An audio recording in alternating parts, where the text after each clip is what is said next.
Ce matin, j'aimerais parler de renversement. Alors, renversement, une image, un peu peut-être pour ceux qui regardent un peu les sports, ce serait comme une équipe qui est en train de perdre 3-1 et qui joue un 5e match et qui gagne le match. Alors maintenant, c'est 3-2 qui vont jouer ce soir. Ça va peut-être être 3-3. Et qui sait, peut-être ils vont gagner la série 4-3. Je ne sais pas si vous regardez le hockey, Avalanche, Tampa, je ne sais pas qui est votre équipe. Mais je sais que l'année passée, c'était chaud. Pourquoi? Parce que c'était les Canadiens de Montréal et tout le monde voulait que, well, pas tout le monde, mais tout le monde qui connaît le sport, non, c'est pas vrai, voulait qu'ils gagnent, right?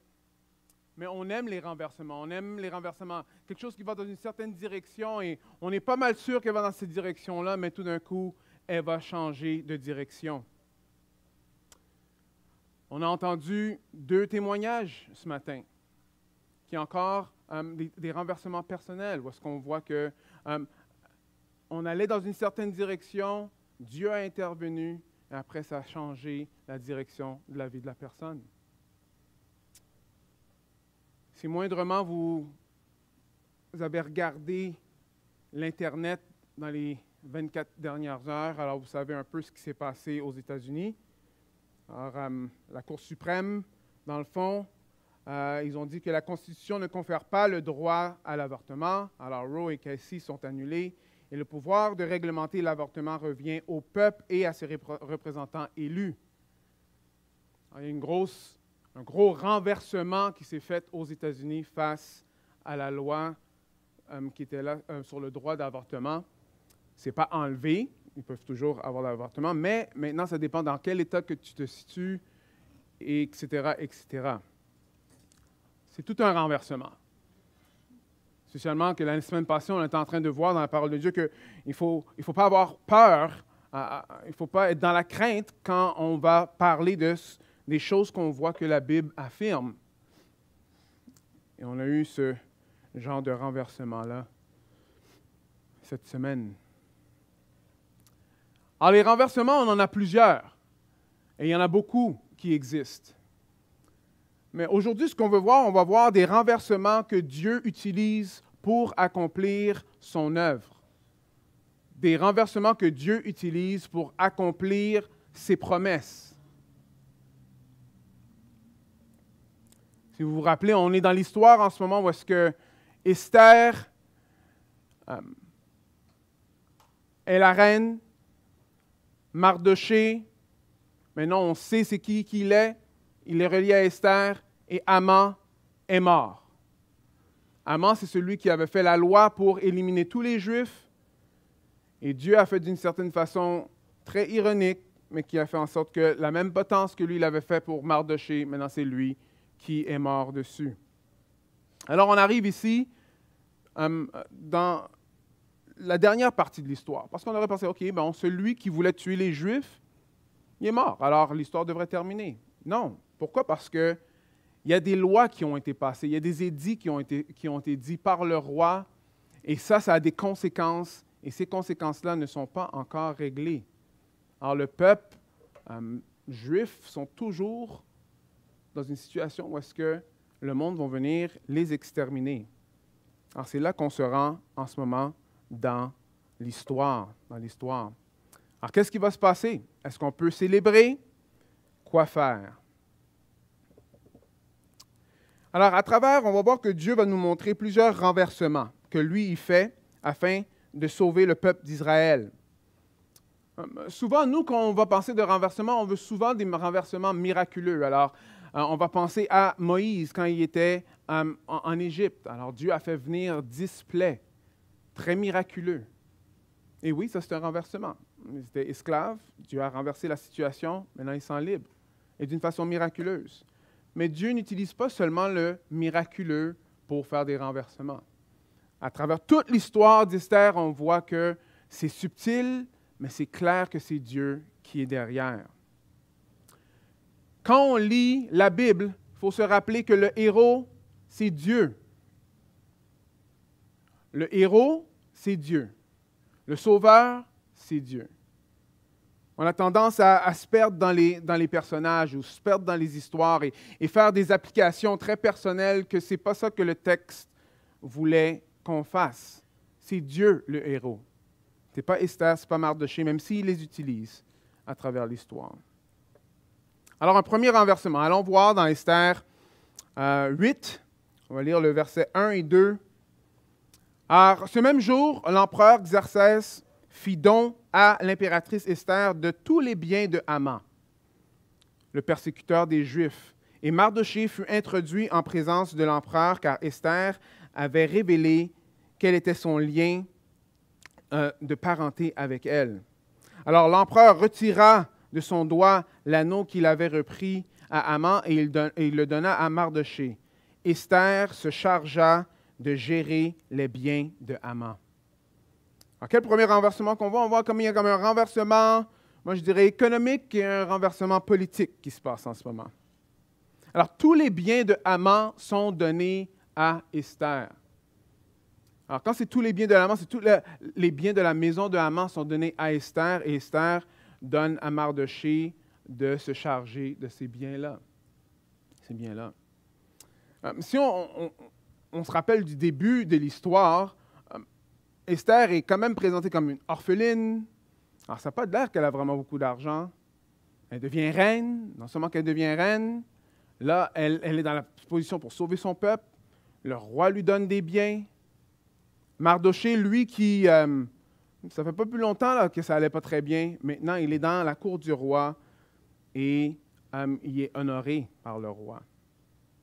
Alors, vous voyez, Dieu est en contrôle de la situation économique.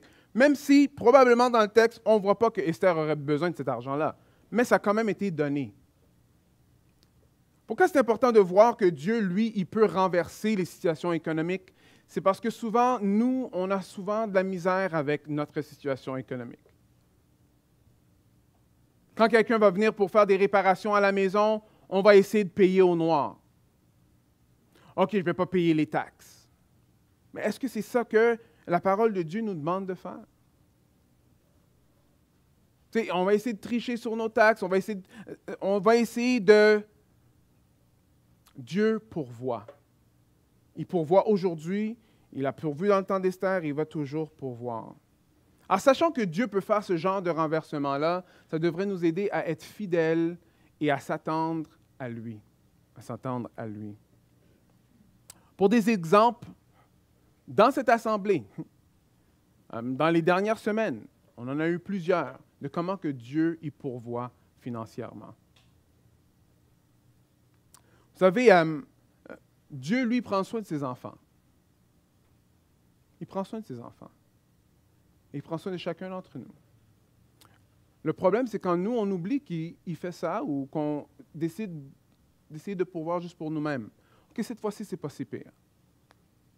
Non, c'est pas ça qu'on voit. On voit que Dieu, lui, il peut faire des renversements économiques, lui aussi. Une deuxième chose qu'on voit, on voit qu'il y a un changement politique qui se fait. Où est-ce qu'on voit ça? C'est qu'on voit que la bague qui a été donnée à Haman maintenant est donnée à Mardochée. Si vous vous rappelez que l'anneau du doigt de l'empereur, là, c'est ça qui est utilisé pour passer des lois. Alors la personne qui a cet anneau-là, maintenant, cette personne-là a le pouvoir. Maintenant, il y a un changement de pouvoir. Non seulement l'argent de Haman est allé à Mardochée et Esther, mais maintenant, même le pouvoir a changé. Le pouvoir a changé. On voit qu'il y a un changement qui est politique. Est-ce que des fois, quand vous regardez un peu la politique, vous vous découragez un peu de qui est là, en levant la main? Hein? Est-ce que des fois, même dans d'autres pays, quand vous voyez certaines personnes qui vont devenir le président, est-ce que ça vous encourage pour dire, OK, maintenant, toutes ces choses-là vont changer? Hein? Des fois, ça arrive. Oui, on l'espère, right? Mais ici, qu'est-ce qu'on voit ici, c'est qui fait ce renversement-là? C'est Dieu. Mais ici, c'est pour accomplir son plan à lui. Accomplir son plan à lui. Ça m'a frappé assez particulièrement parce que j'ai comme un peu réalisé que des fois, parce que je suis un peu désespéré de qui est là, j'arrête de prier pour que le Seigneur fasse de quoi. L'histoire d'Esther nous montre complètement le contraire. Que lui, il peut changer le pouvoir politique pour accomplir son œuvre. On ne le sait pas. Peut-être même demain. On ne sait pas ce qui se passe. Le premier ministre du Canada peut accepter l'Évangile, peut être sauvé. Le premier ministre du Québec, la mairesse, n'importe qui. Alors, sachant que Dieu, lui, fait ce genre de renversement-là, ça devrait nous amener à nos genoux en priant pour intercéder pour nos gouvernements. Qui régulièrement prie pour ces gouvernements? Dans la liturgie chrétienne, à travers les années, ça faisait partie de plusieurs liturgies. On a comme un peu perdu ça. Mais on sait que le Nouveau Testament nous demande de le faire. Et c'est important. Prions pour le gouvernement. Pourquoi? Parce qu'on ne sait jamais ce que Dieu va faire. Quand ça a à faire avec les biens, regardez un peu ce que l'Ecclésiaste va dire. Ça veut dire, car Dieu donne à l'homme qui lui est agréable la sagesse, la connaissance et la joie. Mais il impose comme occupation à celui qui fait le mal le soin de recueillir et d'amasser pour celui qui lui est agréable. Right? Cela aussi est dérisoire, autant courir après le vent. Alors on voit ici que même les richesses que les méchants peuvent s'amasser, Dieu, lui, il utilise ça pour pourvoir pour son peuple. Alors on continue. Alors on voit dans Esther un premier renversement, politique, économique. Maintenant, on voit qu'il y a une demande de renversement. Esther n'est pas satisfaite. Elle dit, bon, OK, c'est bien. OK, maintenant, moi, tout va bien pour moi. Et tout va bien pour Mardoché. Mais ce n'est pas assez. Roi, il faut que tu fasses plus. Allons voir ce qu'ils vont dire. Esther 8, 3 à 6. Puis Esther parla de nouveau à l'empereur. Elle se jeta à ses pieds et le supplia en pleurant de réduire à néant le mal organisé par Haman d'Agag et les projets qu'il avait formés contre les Juifs. L'empereur tendit le sceptre d'or à Esther, alors elle se releva et se tint debout devant lui. Verset 5. « Si l'empereur le veut bien, dit-elle, et si vraiment j'ai obtenu sa faveur, si ma demande lui paraît convenable et s'il trouve plaisir en moi, qu'il veuille bien révoquer par écrit les lettres conçues par Haman, fils d'Hammédatha, l'Agagite, et qu'il avait rédigées dans le but de faire périr les Juifs qui vivent dans toutes les provinces de l'Empire. En effet, comment pourrais-je supporter de voir le malheur s'abattre sur mon peuple? Oui, comment pourrais-je supporter la vue de la disparition de ma race? Hein? Alors, on voit que Esther retourne au roi et dit, « OK, c'est bien beau que tu me donnes les affaires d'Haman, là, that's great, tu sais, c'est bien beau que Mardoché, là, il a le pouvoir, mais ce n'est pas ça. On a besoin que toi, tu changes ce que tu as dit, change les lois, afin que le peuple d'Israël, le peuple juif, puisse être sauvé. Cette scène-là, c'est une scène qui est quand même assez forte parce qu'on voit que c'est Esther qui est en train d'intercéder pour son peuple. Elle est en train d'intercéder pour son peuple. À travers l'histoire de la Bible, il y en a plusieurs qui ont déjà intercédé pour le peuple d'Israël. Le peuple d'Israël viennent de se faire sauver d'Égypte. Ils arrivent au mont Sinaï. Moïse s'en va pendant un petit bout de temps. Qu'est-ce qu'il décide de faire? Il décide de faire la fête. La fête avec quoi? Avec un gros veau d'or. Il dit, oui, ça, c'est le Dieu qui nous a sortis d'Égypte. Alors Dieu, lui, sachant tout ce qu'il a fait pour les faire sortir d'Égypte, était vraiment content. Il est descendu, il a fait le party avec eux. C'est ça? Non. Alors Dieu suggère très fortement que, OK, c'est l'heure que je les efface et que je commence quelque chose de nouveau avec toi, Moïse. Moïse intercède pour eux et dit à Dieu, « Ah, s'il te plaît, non, give them a chance, you know. ne les détruis pas. Avant Moïse, il y avait Abraham. Abraham a plaidé pour Sodome et Gomorrhe, de toutes les villes. Sodome et Gomorrhe. Il a plaidé pour eux. Est-ce que tu vas détruire comme et les bons et les méchants qui sont dans la ville? Alors Dieu il dit, OK, mais si tu peux trouver un certain nombre, jusqu'à 10, si tu peux même trouver juste 10 personnes, je ne vais pas détruire. Et il n'y en avait pas. Alors on voit que plaider pour le peuple d'Israël, c'est quelque chose qui est important. Dieu aime ça. Le contraire, il n'aime pas ça. Regardez ce qu'il va dire dans Ézéchiel. Ézéchiel 22, 29 et 30. Ça veut dire, le peuple du pays commet des actes de violence et des vols. Il exploite les pauvres et les indigents. On opprime l'étranger au mépris de ses droits. Alors, j'ai cherché parmi eux quelqu'un qui construit un rempart et qui se tient debout sur la brèche devant moi en faveur du pays, afin que je ne les détruise pas, mais je n'ai trouvé personne. Alors dans Ézéchiel, on voit que Dieu dit, regarde, il y a plein de choses qui sont en train de se passer. J'ai cherché quelqu'un qui intercède, quelqu'un qui prie, quelqu'un qui veut que ça change, et j'ai trouvé personne. Alors, la destruction est venue. Dieu veut qu'on intercède pour ceux qui sont opprimés, qui sont des pauvres, qui sont marginaux ou traités comme des marginaux. Dieu veut qu'on intercède pour ceux qui ne connaissent pas l'Évangile, même si la situation a l'air impossible à changer. Même si la situation a l'air impossible à changer. Pense autour de toi à quelqu'un que tu dis, ah, lui, je sais que Dieu peut sauver tout le monde, mais cette personne-là, encore, cette personne-là n'a aucune chance. Mais quand on y pense, là, frères et sœurs, il n'y a aucun d'entre nous qui connaît le Seigneur qui n'avait aucune chance.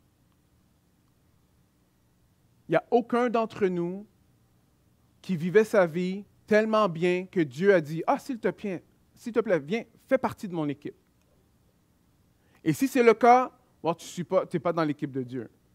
Parce que pour rentrer dans l'équipe de Dieu, c'est qu'il faut vraiment réaliser qu'on ne fait pas partie de l'équipe et il n'y a rien qu'on peut faire pour faire partie de l'équipe. On a besoin d'un sauveur. On a besoin de quelqu'un qui intercède pour nous.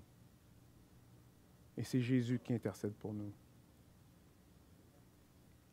Alors, on peut voir avec ce qui s'est passé aux États-Unis, il y a plusieurs chrétiens, pas seulement des chrétiens, mais autres, qui donnent des témoignages qu'ils ont prié pendant longtemps pour protéger l'enfant qui est dans le ventre de la mère pendant la grossesse.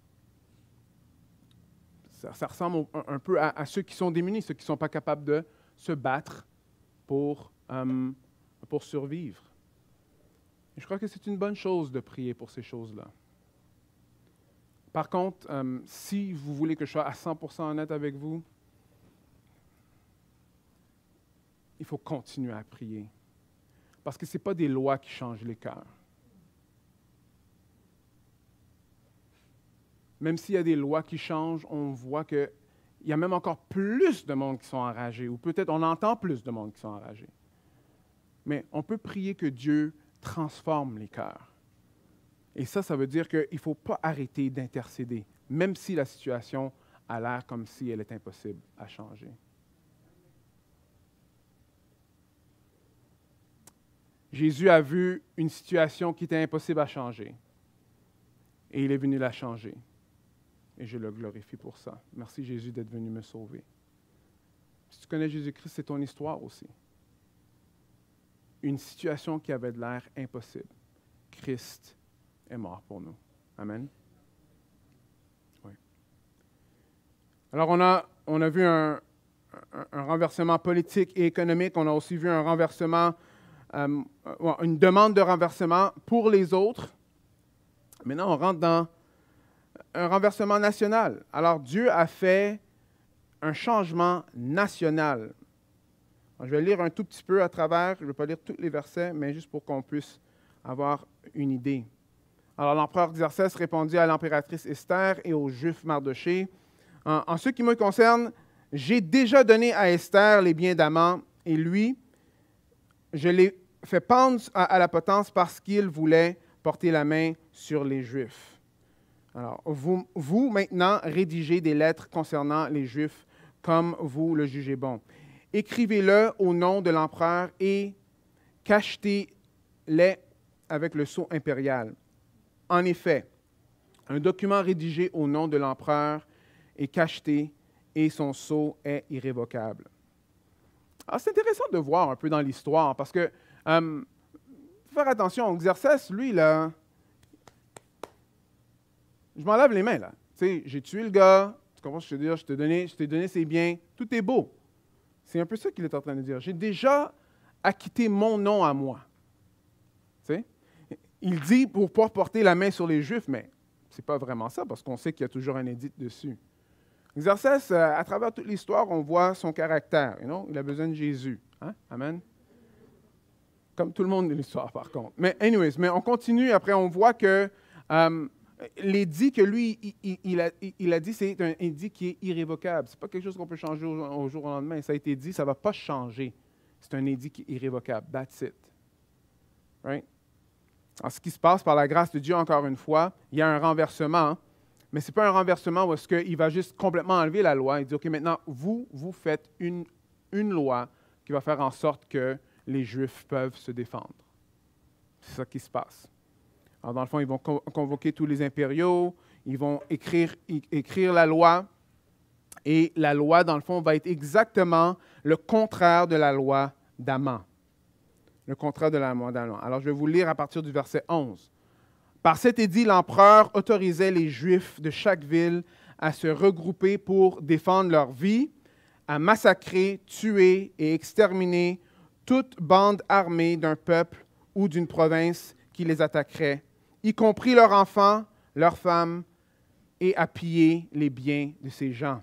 Cette autorisation était valable pour un jour, le 13e jour du 12e mois, qui est le mois d'Adar, dans toute la province de l'empereur Xerxès. Une copie du texte de la lettre devait être promulguée comme ayant force de loi dans chaque province et portée à la connaissance de toute la population, afin que les Juifs se tiennent prêts à se faire justice de leurs ennemis. Alors, les courriers montés sur les purs sangs de l'administration impériale partirent à bride abattue par ordre de l'empereur, tandis que l'édit était immédiatement publié dans la citadelle de Suse. Alors, on voit que Dieu, lui, il fait un renversement, mais d'une manière nationale. Il n'y a rien qui lui échappe. Alors ça, peut-être on n'a pas vu ça souvent, mais Dieu peut changer un pays au complet. Right? Mais maintenant, je vais mettre une virgule et même une nuance, parce que souvent, là, ce qu'on va entendre quand on parle on veut que Dieu sauve un pays, right? Ici, c'est très clair que Dieu sauve ce pays. Pourquoi? Pour accomplir son plan. Pour accomplir son plan. Des fois, on veut que Dieu change des choses dans un pays pour avoir une meilleure vie. Ou on veut que Dieu sauve un pays pour je ne sais pas quoi. Oh, peut-être que maintenant, je peux retourner dans mon pays d'origine et là, avoir une place qui va être en sécurité. Mais ce n'est pas ça qu'on voit ici. On voit que ici, Dieu, lui, il agit d'une manière nationale, mais encore une fois, pour sauver son peuple, qui éventuellement fait en sorte que nous, on puisse être sauvés par Christ. Parce que si les Juifs ont été tous exterminés là, on n'aurait pas notre sauveur. Est-ce que vous me suivez? Dieu accomplit son plan. Ce qui est truqué un peu quand on lit les livres d'Esther et qu'on pense à la providence de Dieu, c'est qu'on oublie que nous, on est en train de lire, mais en regardant en arrière. Dieu pourvoit dans le moment, maintenant. Mais ici, on est en train de regarder en arrière et on réalise que Dieu a fait des promesses et il est en train d'accomplir ses promesses. Maintenant, je ne peux pas dire que c'est la promesse de Dieu que tu vas avoir ta nouvelle BMW demain, genre. Je ne sais pas. Je ne peux même pas dire si c'est le plan de Dieu si je vais être vivant la semaine prochaine. Est-ce que vous me suivez? Parce qu'on est très rapide à mettre ce genre de providence-là pour ce que nous, on veut là, maintenant, dans notre vie. C'est important de savoir que Dieu pourvoit. C'est important de comprendre que Dieu n'a pas perdu le contrôle et qu'on peut lui faire confiance. C'est aussi important de s'humilier et de s'attendre à lui. De s'attendre à lui.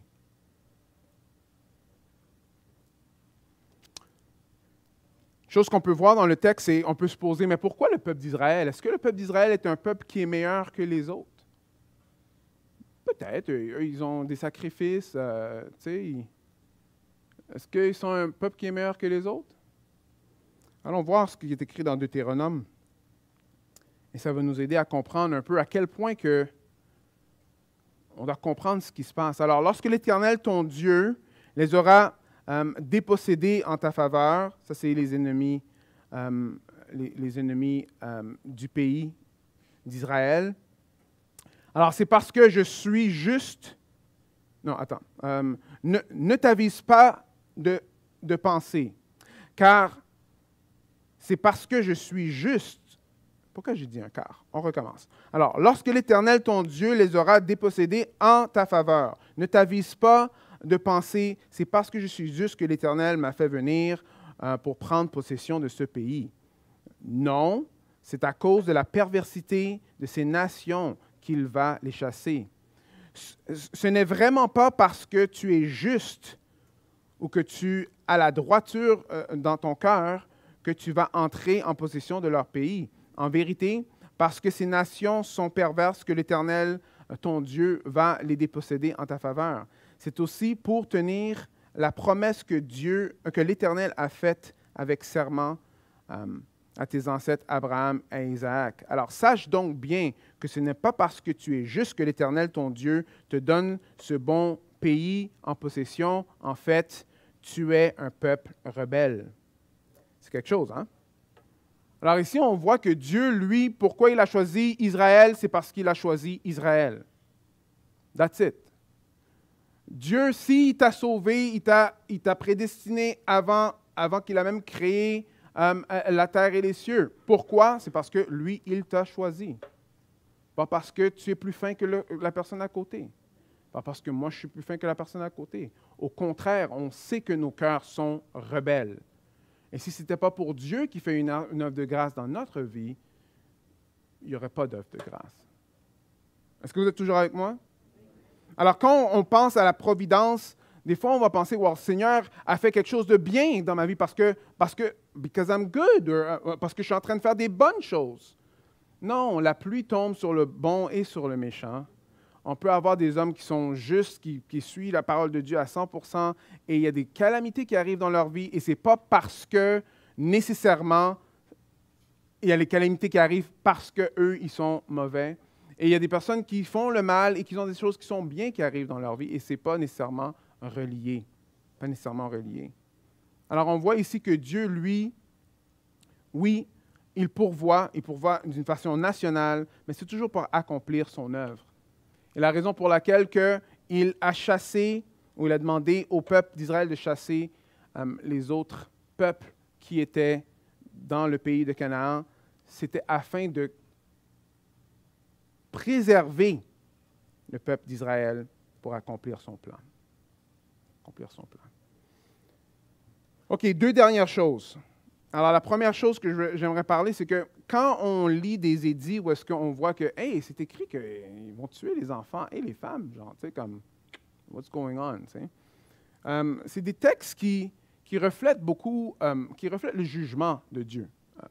Le jugement contre les peuples qui sont contre le peuple de Dieu. Mais pour bien comprendre ce qui est en train de se passer, il faut toujours le prendre et voir l'histoire au complet.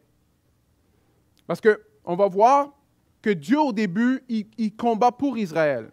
Si vous connaissez moindrement un peu les guerres quand ils sont rentrés avec des trompettes et tout, on voit que Dieu est vraiment en train de faire le combat pour Israël. Mais ce n'est pas terminé. Après, on va voir que Dieu va commencer à se combattre contre Israël parce qu'eux, ils sont en train de pécher. Ça, c'est un petit esquisse de M. Longman et j'ai vraiment aimé ça, c'est pour ça que je vous le dis. Dieu donne l'espoir futur qu'il y aura une réconciliation à Israël. Et on voit que le guerrier, c'est Jésus-Christ qui vient, le guerrier divin qui vient mettre fin à cette guerre sainte, qui est la guerre qui est contre le péché. Et un jour, quand Jésus-Christ retournera, tous ceux qui sont les malfaiteurs seront détruits. Le commentateur va dire ceci. La brutalité qu'on peut lire dans le livre d'Esther, qui a tant troublé les interprètes et sa relation avec les enseignements de Jésus du Nouveau Testament, doivent toujours être comprises dans le contexte historique rédempteur de la guerre sainte et du rôle de Jésus dans celle-ci. Alors, ça veut dire qu'aujourd'hui, on ne peut pas dire qu'on va faire une guerre sainte. On va aller tuer des peuples. Pourquoi? Parce que Jésus-Christ, lui, il est venu lui-même pour mettre fin à la guerre contre le péché. À la guerre contre le péché. Alors, quand on lit ces textes-là, il faut comprendre que Dieu a un plan. Et ce plan doit s'accomplir.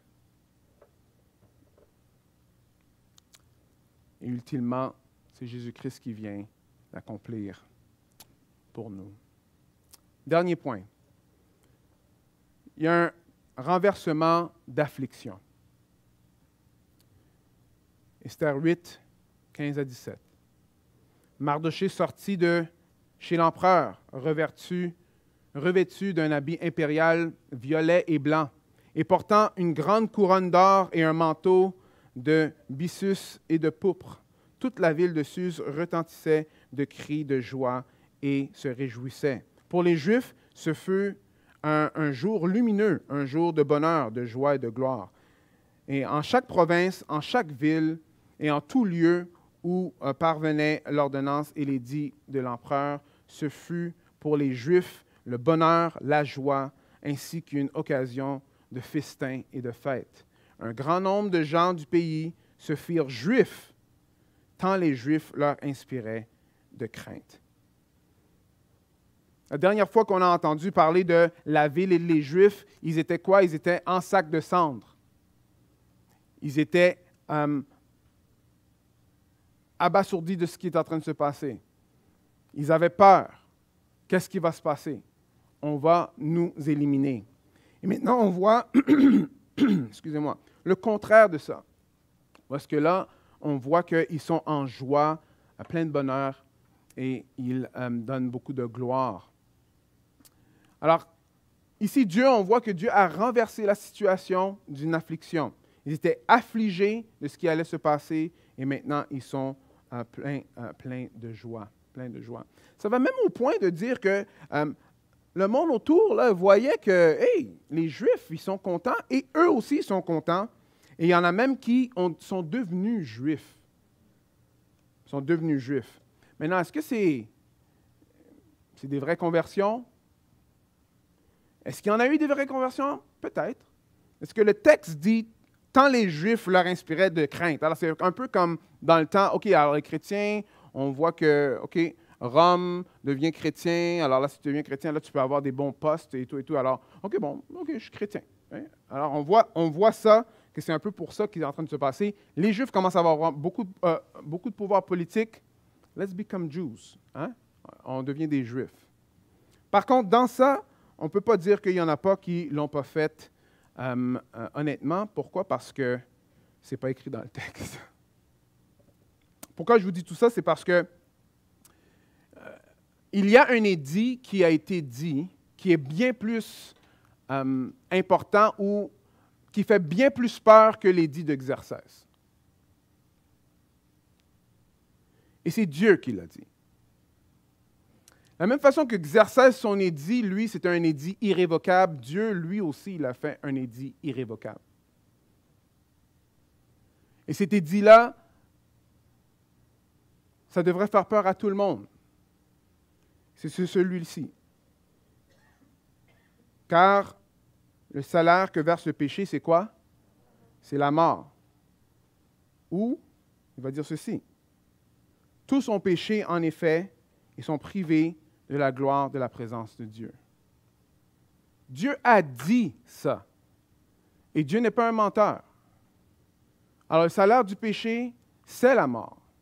Alors, si on pêche, ce que nous, on doit recevoir, c'est la mort.